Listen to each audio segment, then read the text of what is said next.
2026년 봄 대한민국 최대 기업 삼성전자의 사업장에는 전례 없는 긴장감이 감돌고 있습니다. 삼성전자 노동조합 공동투쟁본부는 4월 조합원 총집회에 이어 5월 21일 총파업 돌입을 예고했고, 이에 맞서 삼성전자는 수원지방법원에 위법 쟁의행위 금지 가처분을 신청하며 법적 대응에 나섰습니다. 사측은 노조의 불법 파업으로 인한 안전사고와 대규모 생산 차질을 사전에 차단하겠다는 입장입니다. 수원지방법원 민사 31부는 4월 29일 첫 신문기일을 진행한 데 이어 5월 13일 노조 측 주장을 청취한 뒤 20일까지 결론을 내릴 계획을 밝혔습니다. 즉, 파업 전날까지 법원의 판단이 내려지는 초긴박한 일정 속에 노사 양측이 첨예하게 대립 중인 것입니다. 현황을 더욱 주목하게 만드는 것은 노조의 규모입니다. 과반 기준인 6만 4천 명을 훌쩍 넘는 7만 5천 명이 노조에 가입해 과반 노조 지위를 확보한 상태이며, 4월 30일에는 정부로부터 합법적인 파업권의 전제 조건인 과반수 노조 지위를 공식 인정받았습니다. 이는 이번 파업이 소수 강경파의 움직임이 아니라 삼성전자 전체 임직원을 대표하는 집단 행동으로 격상됐음을 의미합니다. 이번 사태는 두 가지 차원에서 한국 사회에 중대한 의미를 갖습니다. 첫째, 삼성전자 경영사의 관점에서 이번 가처분 신청은 창사 이래 최초로 회사가 자사노조를 상대로 법원에 쟁의 금지를 요청한 사건입니다. 업계에서는 파업이 현실화될 경우 최소 5조 원에서 최대 10조 원의 손실이 발생할 것으로 추산하며, 법인세만 2조 5천억 원이 감소해 국가 재정에도 직접적인 타격이 예상된다고 우려합니다. 삼성전자 평택 캠퍼스는 생산 라인 하나당 협력사를 포함해 약 3만 명의 일자리를 창출하는 구조여서 파업으로 인한 가동 중단은 광범위한 고용 기반 전체에 타격을 줄 수 있습니다. 삼성전자 하나의 노사 협상이 곧 국가 경제의 문제가 되는 현실입니다. 둘째, 한국노동운동사의 관점에서 이번 갈등은 수십 년간 무노조 경영의 철옹성으로 불렸던 삼성이 과반 노조라는 현실 앞에 어떻게 변모하는지 보여주는 시험대입니다. 삼성전자의 노사 관계가 어떤 방식으로 정착되느냐는 향후 현대자동차, SK하이닉스 등 국내 대기업 전반의 노사 협상 판도에도 상당한 영향을 미칠 것으로 전망됩니다. 삼성전자의 노사 관계사는 한국노동운동사의 예외 지대였습니다. 삼성그룹 노동자들의 노조 설립 시도의 출발점에는 1987년 8월 삼성중공업 파업 사건이 있습니다. 당시 창원 2공장에서 단체 농성이 벌어졌지만 사측의 회유와 어용 노조 구성 등의 방해로 무산됐습니다. 이후 수십 년간 삼성의 무노조 방침은 그룹 경영 철학의 핵심으로 자리 잡았고, 이건희 회장은 노조가 들어오면 회사가 망한다는 신념을 공공연히 천명했습니다. 그러나 이 철옹성에도 균열이 일기 시작했습니다. 2010년대 들어 삼성전자 서비스 노동자들을 중심으로 노조 설립 시도가 본격화됐으며, 2018년 검찰이 삼성그룹의 노조 와해 시도를 수사하면서 무노조 경영 기조에 대한 비판 여론이 크게 불거졌습니다. 2019년 12월 법원은 노조 와해 혐의로 임원 다수에게 유죄를 선고하며 중대한 범죄라고 판시했습니다. 결정적 전환점은 2020년이었습니다. 이재용 당시 부회장은 대국민 사과 기자회견을 열고 더 이상 무노조 경영을 고집하지 않겠다고 선언했습니다. 이재용 부회장은 노동 3권을 확실히 보장하겠다고 약속했습니다. 삼성그룹의 30년 불문율이 공식적으로 종지부를 찍는 순간이었습니다. 노조 설립의 물꼬는 이미 트여 있었습니다. 2018년 전국 삼성전자 사무직 노조가 처음 설립된 데 이어 여러 노조가 탄생했고, 2019년 11월에는 최대 규모의 전국 삼성전자 노동조합 전삼노가 출범했습니다. 전삼노는 민주노총에 비해 상대적으로 온건한 한국노총 산하이지만 삼성전자 내 다른 노조들에 비해 강성으로 알려졌습니다. 이후 노조 세력은 빠르게 확대됐습니다. 초기업 노조 삼성전자 지부와 전삼노가 통합을 추진한 결과 두 노조의 조합원 수는 전체 임직원의 절반을 넘게 됐으며, 이는 무노조 경영 폐지 선언 불과 외서 6년 만에 과반 노조 등장이라는 극적인 역전을 이뤄낸 것이었습니다. 이번 총파업의 직접적 도화선은 2026년 임금 협상의 전면 결렬입니다. 노조는 OPI, 즉 초과이익성과급 지급 기준을 영업이익의 20%로 변경하는 것을 핵심 요구안으로 제시했고, 2026년 2월 중앙노동위원회에서도 합의에 이르지 못하며 교섭이 결렬됐습니다. 이에 노조는 성과급 상한제 폐지와 영업이익 15%를 성과급 재원으로 요구하며 파업을 결의했습니다. 반면 사측은 메모리 사업부 기준 평균 5억 4천만 원, 즉 기준 평균 연봉의 600% 성과급을 제시했습니다. 노조는 사측의 제안을 거부했습니다. 노사 간 요구의 간극은 숫자로만 설명되지 않습니다. 노조가 요구하는 영업이익 15% 재원은 삼성전자의 연간 R&D 투자액 37조 원과 주주 배당금 11조 원을 합친 금액에 육박하는 수준으로, 이는 단순한 임금 인상 요구를 넘어 회사의 이익 분배 구조 자체를 바꾸겠다는 선언으로 읽힙니다. 무노조 경영의 시대가 끝난 자리에서 노사 양측은 이제 어떤 방식으로 이익을 나눌 것인지를 두고 대결 중입니다. 삼성전자가 법원에 제출한 가처분 신청서의 골자는 이렇습니다. 이번 파업이 형식상 합법으로 포장되어 있지만 그 목적, 절차, 수단 세 가지 차원에서 모두 위법성을 내포하고 있다는 것이 사측의 주장입니다. 사측은 쟁의권을 확보한 노조의 파업 자체를 막겠다는 것이 아니라 노조법이 명시적으로 금지하는 위법 행위만을 차단하겠다는 입장을 분명히 했습니다. 그러나 그 위법의 범위를 어떻게 정의하느냐를 두고 노사 간 해석이 정면으로 충돌하고 있습니다. 먼저 목적상 정당성입니다. 쟁의 행위가 법적으로 보호받으려면 그 목적이 노동 조건의 향상과 관련된 정당한 요구여야 합니다. 사측과 법조계 일각은 이번 파업의 핵심 요구인 성과급의 영업이익 연동 및 상한제 폐지가 그 요건을 충족하지 못한다고 봅니다. 농어의 핵심은 OPI의 법적 성격입니다. 대법원은 과거 삼성전자 퇴직자들이 제기한 소송에서 성과 인센티브는 퇴직금 산정의 기초가 되는 평균 임금에 해당하지 않는다고 판결한 바 있습니다. 성과 인센티브를 근로 성과의 사후적 정산이 아니라 경영 성과의 사후적 분배로 판단한 것입니다. 이 흐름은 최근까지도 이어졌습니다. 대법원은 2025년 8월 판결에서도 근무 실적과 연동되는 순수한 의미의 성과급은 일반적으로 근로의 대가라고 보기 어려워 통상 임금에 해당하지 않는다고 판단했습니다. 나아가 2026년 1월에는 경영성과와 연동된 성과 인센티브는 근로 제공의 직접 대가라기보다 사후적 성과 분배의 성격이 강하다는 판단을 내렸습니다. 이를 근거로 재계와 법조계 일각에서는 임금도 아닌 경영성과 배분 기준의 변경을 요구하면서 생산 차질을 수반하는 파업에 나서는 것은 과도한 쟁의 행위라는 주장이 제기됩니다. 반도체 산업은 공정기술과 설비 투자가 생산성을 좌우하는 기술 집약 산업으로, 나노미터 단위 초미세 공정은 이미 인간의 물리적 노동만으로 구현할 수 있는 영역을 넘어섰다는 논리도 덧붙여집니다. 노동 기여도를 절대적 기준으로 평가하기 어렵다는 것입니다.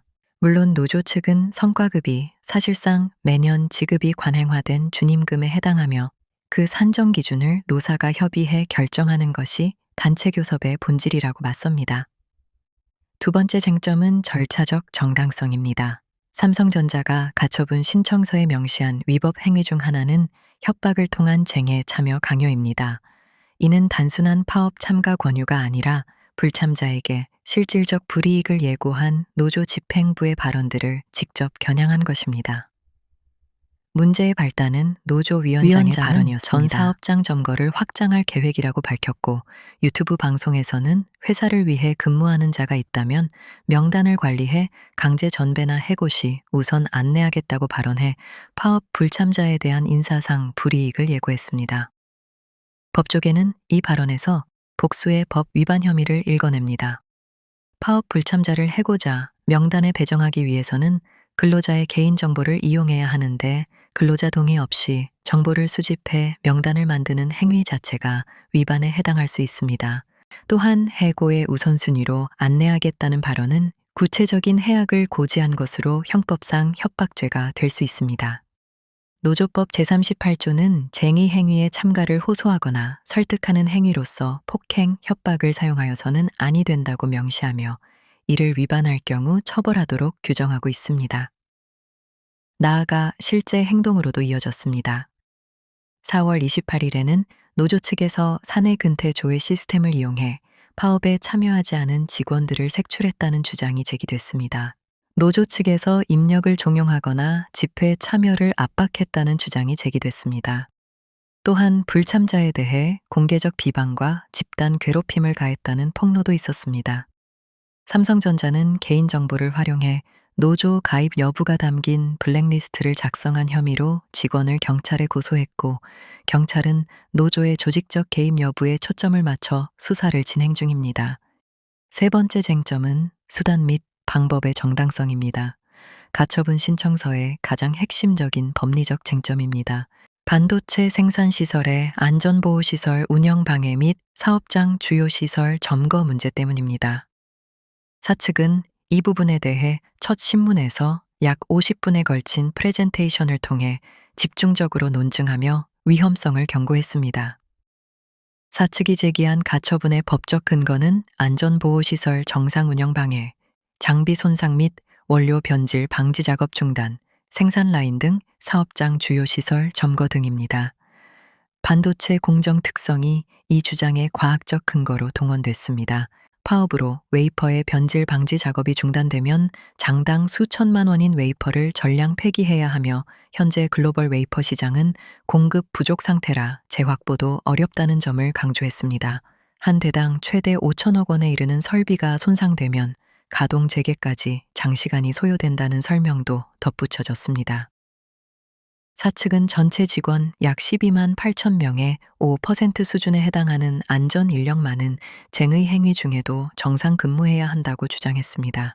유독성 가스와 화학물질을 대량 취급하는 반도체 사업장에서 안전보호시설의 정상 운영은 노조법이 정한 법적 의무라는 것이 사측 논리입니다. 이에 대해 노조는 반도체 사업장이 필수 공익 사업장이 아니기에 안전 인력도 파업에 참여할 수 있으며 사측이 가처분 신청으로 노동 운동을 위축시키려 한다고 반발했습니다. 노조 측 법률 대리인은 보안 및 안전시설 인원에 대해서는 노조도 필요성에 동감하며 생산 관련 인원을 제외하자고 했습니다. 노조는 대화하던 중 사측이 가처분 신청을 냈다고 주장했습니다. 점거나 설비를 부수는 행위도 계획한 바 없고 사측이 피켓을 들거나 구호를 외치는 필수적 쟁의 활동까지 점거로 표현하고 있다는 반박입니다. 결국 이 쟁점의 본질은 반도체 사업장의 안전보호시설의 범위를 어디까지로 볼 것인가의 문제로 귀결됩니다.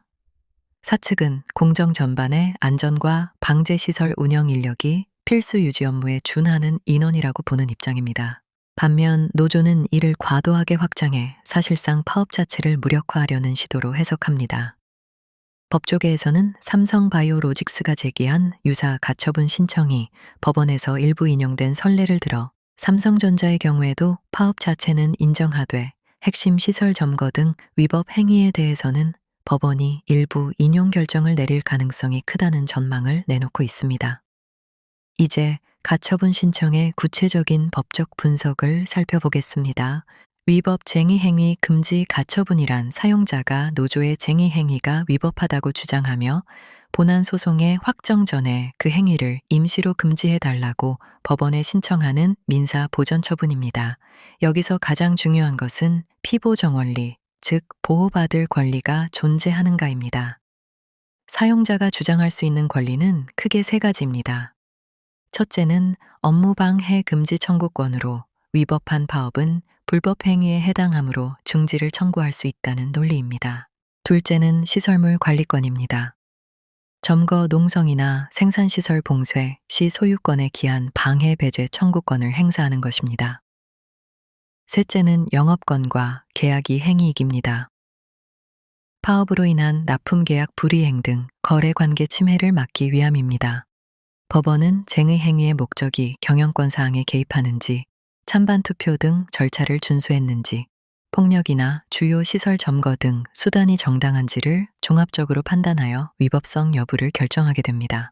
가처분에서 피보 정원리만큼 중요한 것이 보전의 필요성입니다. 지금 당장 막지 않으면 돌이킬 수 없는 손해가 발생하는지를 따지는 것인데, 이는 가처분의 생명과도 같습니다. 실무상 사측은 이를 입증하기 위해 일별 매출 손실액이나 납품계약 해지 통보서 등을 제출합니다. 특히 해외 수주 계약의 경우 납기 지연 시 막대한 위약금을 물어야 하는 조항을 입증 자료로 씁니다.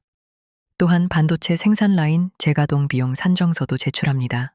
거래처의 대체 구매 경고 공문 등도 보전의 필요성을 뒷받침하는 강력한 증거가 됩니다. 다음으로 주요 판례를 비교해 보겠습니다. 현대자동차의 경우 부분 파업이나 순환 파업에 대해서는 법원이 대체로 기각 결정을 내렸습니다. 사용자가 대체 근로나 경영상 조치로 손실을 통제할 수 있다고 본 것입니다. 다만 생산 라인 점거를 수반한 경우에는 시설관리권 침해를 인정해 점거 부분에 한해 인용 결정을 내린 사례가 존재합니다. 가장 주목받은 판례 중 하나는 2022년 대우조선해양 하청노조 파업입니다. 당시 법원은 인용 결정을 내렸는데 핵심 생산시설인 드라이독을 점거하여 발생한 손해가 수천억 원에 달해 회복 불능성이 충족되었다고 보았습니다. 원청의 시설 소유권에 기한 방해 배제 청구권을 인정한 중요한 판결이었습니다. 한편 코레일과 같은 공공부문 필수 유지 업무 사업장의 경우 열차 운행률이 기준치 미달로 떨어지는 파업에 대해 법원이 가처분을 인용했습니다. 공중의 생명과 안전, 공익 관련 회복 불능성을 인정한 사례입니다. 이러한 가처분이 인용될 경우 노조는 법 위반 시 일일 단위로 막대한 제재금을 내야 하는 간접 강제에 직면하며 법원 결정 위반 시 감치나 과태료 등의 형사 책임도 질 수 있습니다. 무엇보다 인용 결정 이후에도 파업을 계속하면 향후 손해배상 청구 소송에서 사측이 훨씬 유리한 지점을 선점하게 되어 노조의 교섭력은 급격히 약화될 수밖에 없습니다. 반대로 가처분 신청이 기각될 경우 노조는 쟁의행위 지속에 대한 실질적인 법적 정당성을 확보하게 됩니다. 조합원들의 결집력은 강화되고 협상에서 우위를 점할 수 있으며 향후 사측의 손해배상 청구를 방어하는 데도 유리한 선례가 됩니다. 반면 사측은 파업 장기화가 불가피해지며 발생한 손해에 대해서는 별도의 긴 본안 소송을 통해서만 구제를 받을 수 있어 경영상 부담이 커집니다. 종합적으로 볼 때 법원은 시설 점거가 있는 경우 인용합니다. 손해 규모가 납기 계약과 직결되어 수천억 원에 달할 때 혹은 절차 위반이 명백할 때 인용하는 경향이 있습니다. 반면 단순한 부분 파업이나 절차를 준수한 일반적 매출 감소 상황에서는 기각하는 경향이 강합니다. 결론적으로 이 가처분은 노동기본권과 사용자의 재산권 사이에서 사법부가 잠정적으로 조율하는 장치입니다. 법원은 단순한 파업 자체를 막기보다 위법한 수단의 범위를 특정하여 인용 범위를 제한하는 추세에 있습니다.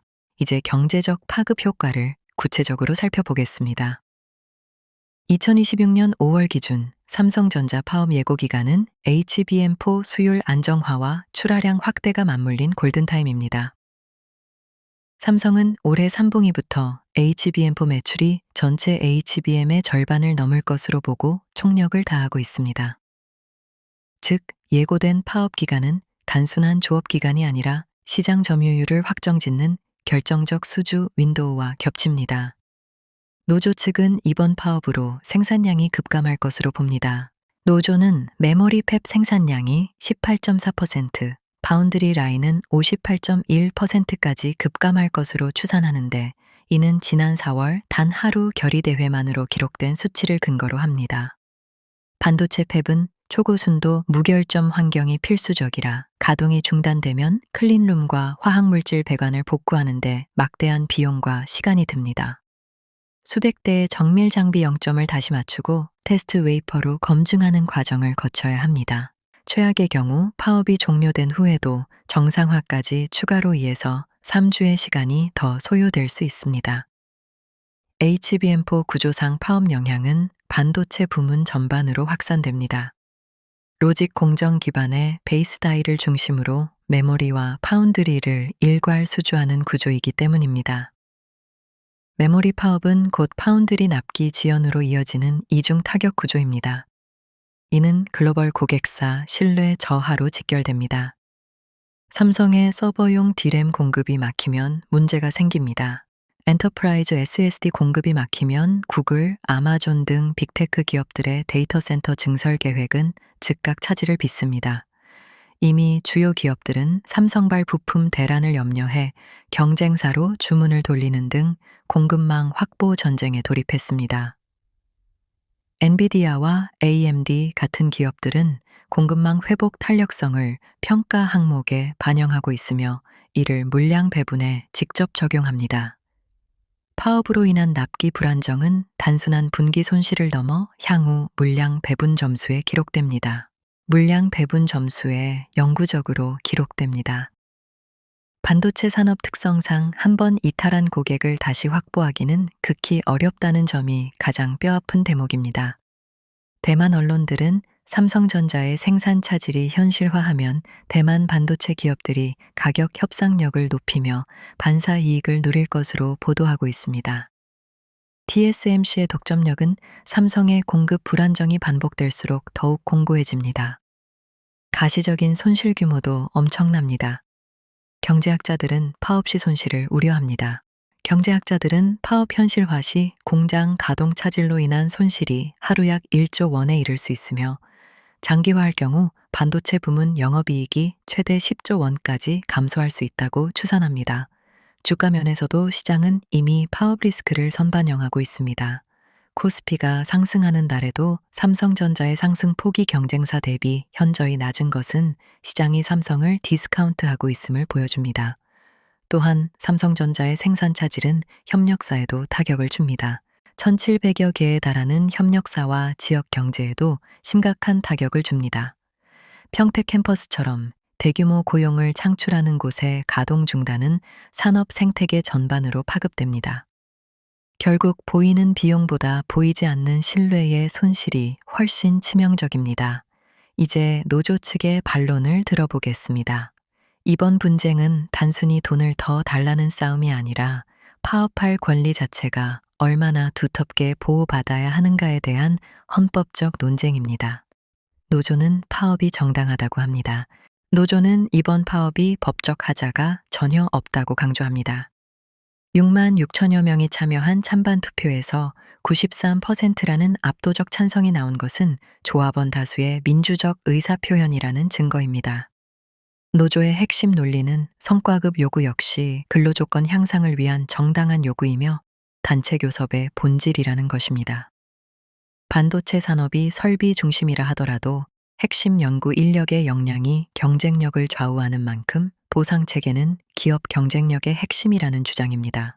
특히 사측이 제기한 안전 인력 유지 요구에 대해서는 파업 방해를 위한 꼼수라고 비판합니다. 반도체 사업장이 필수 공익 사업장이 아니기에 안전 인력도 파업에 참여할 수 있으며 사측이 가처분 신청으로 노동운동을 위축시키려 한다고 반발합니다. 노조는 명절이나 휴일에도 인원이 대폭 감소한 상태에서 안전에 문제가 없었는데 왜 집회 날만 100% 근무를 요구하느냐고 반문합니다. 이는 정당한 쟁의권을 막으려는 의도라는 것입니다. 노조와 노동계는 이번 가처분 신청을 임마금용 소송, 즉 위축 효과를 노린 전략으로 보고 있습니다. 정당한 권리 행사를 법적으로 압박해 포기하게 만들려 한다는 주장입니다. 정의당 등 정치권에서도 삼성의 가처분 신청이 노동권 침해라며 비판의 목소리를 높였습니다. 또한 노조 측은 사측이 법원에서 적법한 파업만으로도 막대한 손실이 발생할 수 있다고 강조한 점을 역으로 공격합니다. 이는 위법 행위가 없어도 파업을 막으려 한다는 논리입니다. 하지만 여론의 지형은 노조에게 그리 우호적이지 않습니다. 이미 억대 연봉을 받는 집단의 추가 요구가 국가 경제를 인질로 잡고 있다는 비판이 나오며 대통령마저 노조의 책임의식을 강조하며 직접 비판에 나선 상황입니다. 향후 전망을 시나리오별로 분석해 보겠습니다. 이번 분쟁의 단기적 향방은 법원의 결정에 달려 있지만 이는 종착점이 아니라 새로운 갈등의 시작일 뿐입니다. 법원은 전부 인용, 일부 인용, 전부 기각 중 하나를 선택할 것입니다. 앞서 언급했듯 핵심 시설 점거 등 특정 행위만 금지하는 일부 인용 가능성이 높습니다. 만약 가처분이 인용된다면 노조는 즉시 항고 등 법적 투쟁을 이어가는 한편 준법 투쟁이나 태업 전략으로 전환할 가능성이 매우 높습니다. 규정된 업무만 정확히 수행하고 협력을 거부하는 방식은 법을 지키면서도 생산 효율에 타격을 줄 수 있어 사측에게는 더 까다로운 상황이 됩니다. 또한 가처분 인용이 노조에겐 오히려 연대 여론을 형성할 수도 있습니다. 법원이 파업권을 제한한다는 인식이 퍼지면 노동계 전반의 결집을 부를 수 있기 때문입니다. 반대로 사측에게는 법원을 동원해 직원을 막았다는 서사가 남아 인재 유치에 장기적인 부담이 될 수 있습니다. 가처분이 기각된다면 노조는 전면 파업에 돌입할 명분을 얻게 됩니다. 이때 파업의 실제 영향력은 참여율에 달려 있습니다. 삼성전자의 조직 문화상 실제 라인을 세울 수 있는 인원이 얼마나 이탈하느냐가 관건입니다. 만약 HBM 등 숙련도가 필수인 공정에서 인력이 빠진다면 단기 타격은 피할 수 없습니다. 파업이 이 줄을 넘겨 소모전으로 치닫게 되면 양측 모두 벼랑 끝으로 몰리게 됩니다. 노조원은 임금 손실을, 사측은 글로벌 고객사 신뢰훼손이라는 막대한 비용을 치러야 합니다. 이 구도에서 먼저 손을 내미는 쪽이 협상력을 잃게 되므로 분쟁이 불필요하게 길어집니다. 사측은 기각 이후에도 손해배상 청구나 대체 근로 확대 등 추가 대응 카드를 만질 것입니다. 하지만 이는 노동계의 더 큰 반발을 부를 수 있습니다. 결국 단기적인 승패를 넘어선 구조적 해법이 필요합니다. 성과급 산정 기준의 투명화와 노사 공동 결정 기구 설치 같은 근본적인 변화가 언급되는 이유입니다. 가장 큰 불만은 성과급 액수보다 산정 기준의 불투명성에 있습니다. 사측이 어떤 기준으로 보상을 결정하는지 납득하기 어렵다면 갈등은 매년 반복될 것입니다. 독일의 공동 결정제처럼 경영 정보를 공유하는 방식은 도입 가능한 모델입니다. 성과급 공식을 노사가 함께 설계하는 방식은 대안이 될 수 있습니다. 또한 주식 기반 장기 인센티브인 RSU를 확대하여 직원이 회사의 성장을 장기적으로 공유하게 만드는 것도 현금 부담을 줄이면서 인재를 붙잡는 좋은 대안입니다. 더불어 갈등이 폭발하기 전 중재할 수 있는 상설 분쟁 조정위원회를 제도화해야 합니다. 무엇보다 중요한 것은 노사 관계의 프레임을 파이 뺏기에서 파이 키우기로 전환하는 것입니다. 글로벌 반도체 전쟁에서 내부 소모전은 모두의 적입니다. 이번 사태가 단순 봉합으로 끝난다면 갈등은 되돌아오겠지만 보상 체계의 투명화와 상생 모델 구축의 계기가 된다면 지금의 고통은 장기적 안정의 토대가 될 수 있습니다. 결론입니다. 이번 삼성전자 노사 분쟁은 단순히 임금 액수의 문제가 아닙니다. 세계 최고 수준의 기술 기업이 어떤 노사 관계 위에서 지속 가능한지를 묻는 시대적 질문입니다. 인공지능과 반도체 패권 경쟁 시대에 기술 인재 확보는 국가 경쟁력의 핵심입니다. 삼성의 이번 사태는 그 답을 시험하는 장입니다. 현재 노사 양측은 모두 낡은 프레임에 갇혀 있습니다. 사측은 경영권 우선주의와 가처분이라는 20세기적 도구로 대응하고 있고, 노조는 대립적 쟁의권 행사라는 전통적 수단을 택했습니다. 하지만 이 제로섬 게임의 최종 패배자는 삼성전자와 한국 반도체 산업 전체가 될 수 있습니다. 이제는 인재를 관리 대상이 아닌 전략적 파트너로 재정의해야 합니다. 반도체 경쟁력은 공장 설비보다 사람의 지식에서 나오기 때문입니다. 이는 온정적인 구호가 아니라 냉정한 기술 경쟁의 논리입니다. 투명성은 이제 비용이 아니라 신뢰를 위한 필수 인프라입니다. 넷플릭스나 세일즈포스 같은 선진 기업들이 임금 책정 논리를 공개하고 형평성 보고서를 발행하는 것은 인재가 자발적으로 헌신하게 만드는 구조적 조건이기 때문입니다. 삼성전자가 성과급 산정 기준을 노사가 함께 설계하고 공개하는 방향으로 나아간다면 그것은 노조에 굴복하는 것이 아니라 21세기 기술 기업으로서 경쟁력을 강화하는 전략적 선택이 될 것입니다. 또한 파업은 제도적 실패의 징표입니다. 갈등이 터지기 전에 작동하는 상시 소통 채널이 필요합니다. 경영 실적을 정례적으로 공유하고 외부 전문가가 참여하는 조정 기구를 갖추는 등 완충자의 역할을 할 구조가 시급합니다. 사측은 이제 싸움의 언어에서 설계의 언어로 전환해야 합니다. 가처분이나 손해배상 같은 대립적 도구에서 벗어나 보상 체계의 구조적 재설계를 주도해야 합니다. 이는 경영진이 인재 전략의 주도권을 되찾는 일이며 실적이 부진할 때도 직원의 이해를 구할 수 있는 기반이 됩니다. 노조 역시 성찰이 필요합니다. 노조의 요구가 불편하더라도 그것은 회사가 가진 구조적 문제가 가시화된 것입니다. 노조를 경영 실패의 지표로 읽어줘야 합니다. 노조를 내부 신호 시스템으로 활용해야 합니다. 동시에 노조는 권리와 함께 책임을 말해야 합니다. 노동 3권은 기본권을 지키기 위한 수단이지 목적이 아닙니다. 파업이 사회적 공감을 얻으려면 왜 지금 이 방식이어야 하는지에 대한 설득력 있는 답이 있어야 합니다. 요구의 크기보다 요구의 설득력이 중요합니다. 삼성전자 노조가 성숙한 노사 담론의 주체가 되어 생산성과 기술 경쟁력에 대한 기여를 함께 이야기할 때 교섭력을 갖게 됩니다. 글로벌 반도체 패권 경쟁의 최전선에서 기술을 만드는 사람들이 자신의 기여에 합당한 보상을 받고 있다고 느끼는 구조를 만드는 것은 과제입니다. 노동의 권리가 특정 집단의 이익을 위해 사회 전체 이익과 충돌하는 방식으로 행사될 때 노동운동 전체의 신뢰는 잠식됩니다. 노동의 권리가 존중받으려면 그 행사가 사회적 맥락 안에서 정당성을 유지해야 합니다. 삼성전자 노사 분쟁은 이긴 자와 진 자를 가리는 판결을 요구하는 것이 아닙니다. 기술 패권 시대에 걸맞은 새로운 노사 관계의 언어와 제도를 함께 발명하라고 요구하는 것입니다. 그 발명에 성공하는 기업과 사회만이 다음 시대 경쟁에서 진정한 우위를 갖게 될 것입니다. 이번 사태가 단순한 내부 갈등을 넘어 한국 산업계 전반에 새로운 상생 모델을 제시하는 계기가 되기를 바랍니다. 보상 체계의 투명화, 직원의 파트너십 인정, 그리고 상시적인 대화 구조 구축, 이것들이 삼성전자가 승리하기 위한 무기입니다. 긴 안목으로 구조를 바꾸는 결단이 필요한 시점입니다. 마지막으로 3가지 제언을 드립니다.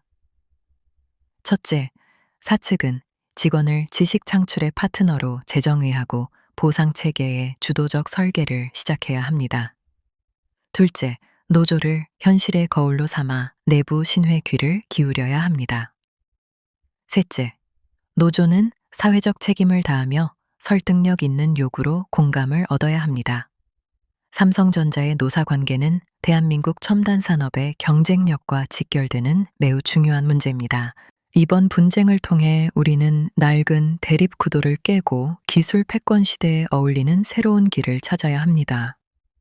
갈등은 고통스럽지만 그 끝에 더 견고한 신뢰와 체계가 기다리고 있다면 그 고통은 성장을 위한 비용이 될 것입니다. 노사 양측이 이 싸움을 이겨야 할 전쟁이 아니라 바꿔야 할 구조의 신호로 직시하기를 기대합니다. 삼성전자의 미래는 오늘 우리가 어떤 노사 모델을 만드느냐에 달려 있습니다. 분석이 토대가 되기를 바랍니다. 삼성전자 반도체 사업의 운명을 가를 2026년의 이 봄날, 노사 양측의 현명한 선택을 대한민국 국민 모두가 지켜보고 있습니다. 기술의 삼성이라는 명성이 무너지는 것이 아니라 노사 관계에서도 세계 최고라는 새로운 신화를 쓰는 출발점이 되기를 진심으로 기원합니다. 이상으로 삼성전자 노사 갈등과 가처분 신청에 대한 심층 분석을 마칩니다. 끝까지 함께 해주셔서 감사합니다. 구독과 좋아요는 큰 힘이 됩니다. 지금까지 미장원봄 K-썰이었습니다. 구독, 좋아요 부탁드립니다.